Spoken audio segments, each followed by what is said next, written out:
salam inspirasi. Halo teman-teman, gimana nih kabarnya? Kita udah lama tidak bertemu ya, udah berapa minggu. Gimana? Nah, untuk video kali ini, untuk teman-teman Sobat PTN semuanya, kita kalau kamu lagi kelas 12, kamu benar-benar harus tonton video ini. Karena apa? Sesuai dengan judul yang ada di sini, yang bisa teman-teman lihat, apa sih yang harus kita lakuin kalau kita udah kelas 12? Tapi buat kalian yang kelas 10 dan juga kelas 11, kalian juga harus banget nonton video ini karena kalian nggak harus skip gitu. Jadi kalian punya persiapan lebih awal yang harus kalian siapin sebelum kalian kelas 12. Tapi apalagi untuk kalian yang udah kelas 12, nah itu kalian harus banget gitu.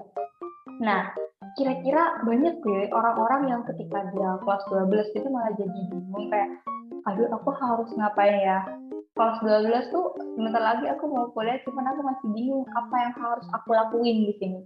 Nah, jadi ya di video kali ini bersama aku lagi, Diana Sofia, dengan sesi persiapan di tim Inspirator Nasional, kita bakal ngebahas tentang teman-teman kelas 12 yang mungkin bingung gitu bakal mau ngapain. Nah, aku udah siapin beberapa yang harus kalian lakuin dan persiapin supaya kalian tuh lebih siap lagi di kelas 12 gitu. Supaya kalian nggak merasa ketika nanti kalian lulus, kalian tuh nggak merasa sia-sia banget di kelas 12. Nah, oke, biar nggak lama-lama kita langsung aja ke yang pertama. Yang pertama, kalian harus bisa ngatur plan. Yaitu apa? Planning apa sih yang harus diatur? Yang pertama seperti mengatur waktu, terus mengatur jadwal, dan apa lagi ya? Jadi kalian tuh harus pintar-pintar banget untuk mengatur waktu kalian. Kenapa? Nah, ini pertanyaan yang muncul nih teman-teman. Kenapa kok kalian tuh harus ngatur waktu, jadwal? Hari ini aku mau apa, besok apa? Contohnya itu dalam hal belajar. Nah, di sini di kelas 12 kalian benar-benar harus mengatur waktu karena kesibukan di kelas 12 kalian akan meningkat pesat banget nih teman-teman. Jadi kelas 12 itu benar-benar harus fokus dan banyak hal yang harus dilakukan. Jadi kalian jangan sampai kan aku bingung di banyaknya tugas, persiapan kuliah, ujian dan segala macam kalian bingung. Jadi benar-benar diatur waktu, buatlah schedule dan mana hal-hal yang lebih penting, mana yang enggak. Nah, yang kedua ini masih nyambung sama yang pertama tadi, karena yang kedua adalah kita harus meminimalisir distraksi yang ada. Nah, apa sih kayak contoh untuk meminimalisir distraksi yang ada? Contoh, teman-teman kurangin mainnya. Nah, kayak distraksi apa sih yang bakal mengganggu teman-teman melakukan hal yang udah diatur, kayak ya tips yang pertama tadi kan udah ngatur semua jadwal dan waktu kalian. Nah, untuk menjalankan semua itu supaya konsisten, teman-teman kan harus apa ya? Punya sesuatu gitu loh, harus konsisten. Nah, kenapa? Karena banyak ada yang ganggu kayak aduh waktunya belajar tapi sosmed masih asik, masih mau main sama teman, masih mau makan, mau jalan. Oke, kita kurangi dulu ketika teman-teman udah kelas 12 apalagi ya. Karena banyak hal yang harus disiapin. Jadi kalian boleh main tapi dengan tadi waktunya diatur juga. Yang ketiga adalah perdalam self knowledge teman-teman. Apa sih self knowledge itu? Kayak pengetahuan di diri aku. Nah, kayak gini, banyak teman-teman bahkan aku sendiri masih ragu ya. Dan orang lain tuh kayak menyesal. Kita tuh tentang diri kita sendiri tuh kita tahu nggak sih? Kita tuh maunya apa? Kita maunya gimana? Karena apa? Nanti itu juga bakal nyambung ketika kita mau memilih PTN yang kita inginkan. Kalau kita nggak tahu diri kita sendiri maunya apa, kita jagonya di bidang apa, khawatirnya nanti kita malah pokoknya memilih PTN malah salah jurusan. Nah, itu kasus yang banyak terjadi karena kita nggak tahu diri kita sendiri kayak kayaknya aku suka biologi deh.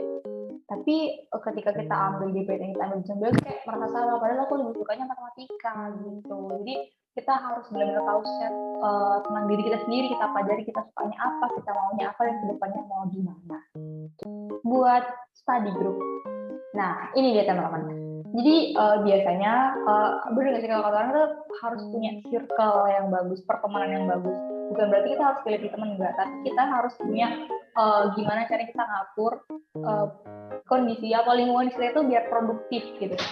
Selanjutnya, be super productive. Nah, ini masih berkesinambungan lah ya sama tips-tips yang lain yang udah aku sebutin tadi. Nah, yang kelima ini adalah kalian tuh seproduktif mungkin di kelas 12. Jangan sampai ada waktu leleh yang terlalu terbuang sia-sia karena banyak orang yang merasakan itu. Jadi kayak terbuang aja gitu gitu loh waktunya. Makanya kalian harus buat planning yang bagus, buat study group.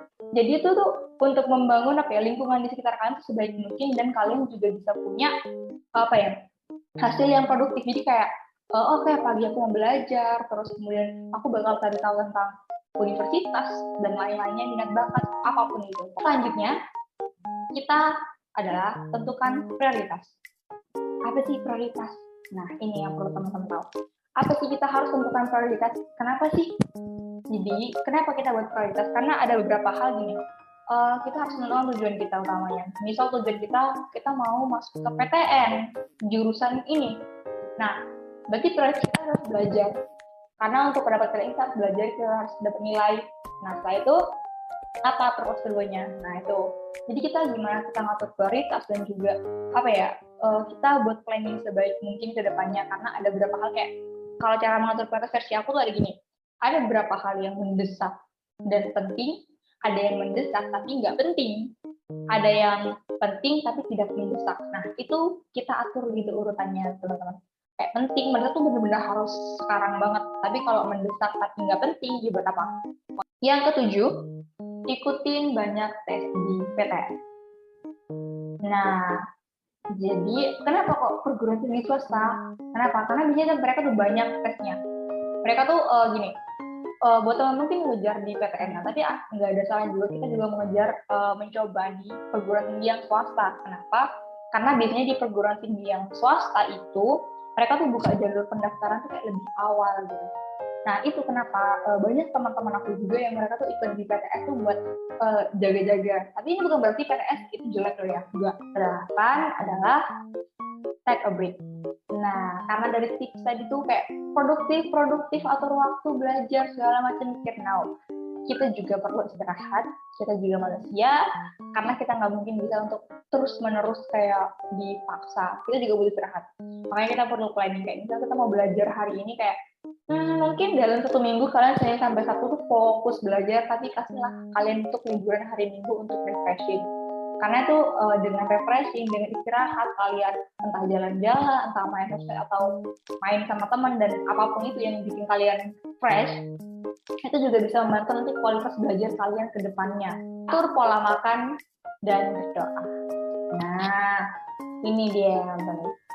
Kita harus benar-benar selain kita memaksakan tubuh kita, otak kita, pikiran segalanya untuk mengusahakan yang terbaik, kita juga perlu menjaga pola hidup yang sehat. Kenapa? Karena semisal kita udah berusaha kuat tapi kita sakit, makanannya nggak benar, begadang dan segala macam, itu juga akan beresiko untuk kita nantinya. Tips yang terakhir adalah nikmati setiap momen yang kalian laksanakan. Jadi apapun momen yang kalian alami sekarang, misal lagi susah-susahnya, lagi belajar banget, aduh kak aku tuh lagi UTS, lagi banyak tugas banget, oke, nggak apa-apa, jalanin aja, nikmatin aja gimana susahnya kamu belajar, kamu ujian, berantem sama teman atau belajar sama temen, kayak susah senangnya tuh dinikmati aja dulu, nggak apa-apa, ini masih usaha kamu untuk berjuang gitu. Karena nanti suatu saat ketika kamu udah selesai dari tahap ini, ketika perjuangan kamu udah selesai, ke babak selanjutnya, maka kamu pasti ada deh kayak inget, oh iya dulu aku tuh gitu ya, gitu, kayak ada loh perasaan tuh pengen mengulang lagi gitu. Tapi kita nggak bisa memutar waktu kan, makanya gimana caranya kita untuk memanfaatkan waktu sebaik mungkin ketika kita melaksanakan semuanya. Gimana nih? Semoga bisa membantu teman-teman semua, karena aku berharap teman-teman yang kelas 12 di sini, ataupun ada teman-teman yang kelas 10 atau kelas 11 yang nonton video ini juga, aku berharap kalian bisa memanfaatkan waktu sebaik mungkin, dan juga nanti usaha yang udah kalian usahakan bisa mendapatkan hal yang terbaik. Jadi nggak usah bingung deh kayak, aduh aku udah kelas 12 aku harus ngapain, nggak perlu. Karena aku yakin teman kita. Jadi tips yang terakhir, nikmati setiap momen yang ada. Oke? Jadi semoga video ini bisa membantu teman-teman dengan feedback-nya. Kalau kalian masih punya pertanyaan yang mau diskusikan, boleh banget di drop di kolom komentar, karena aku tuh kalau misalnya ada yang mau nanya, aku berharap banget. Dan jangan lupa share video ini ke teman-teman kalian supaya kalian selama bisa belajar, kita juga belajar. Karena karena nggak sabar banget untuk ketemu kalian di video selanjutnya. Terima kasih dan sampai jumpa.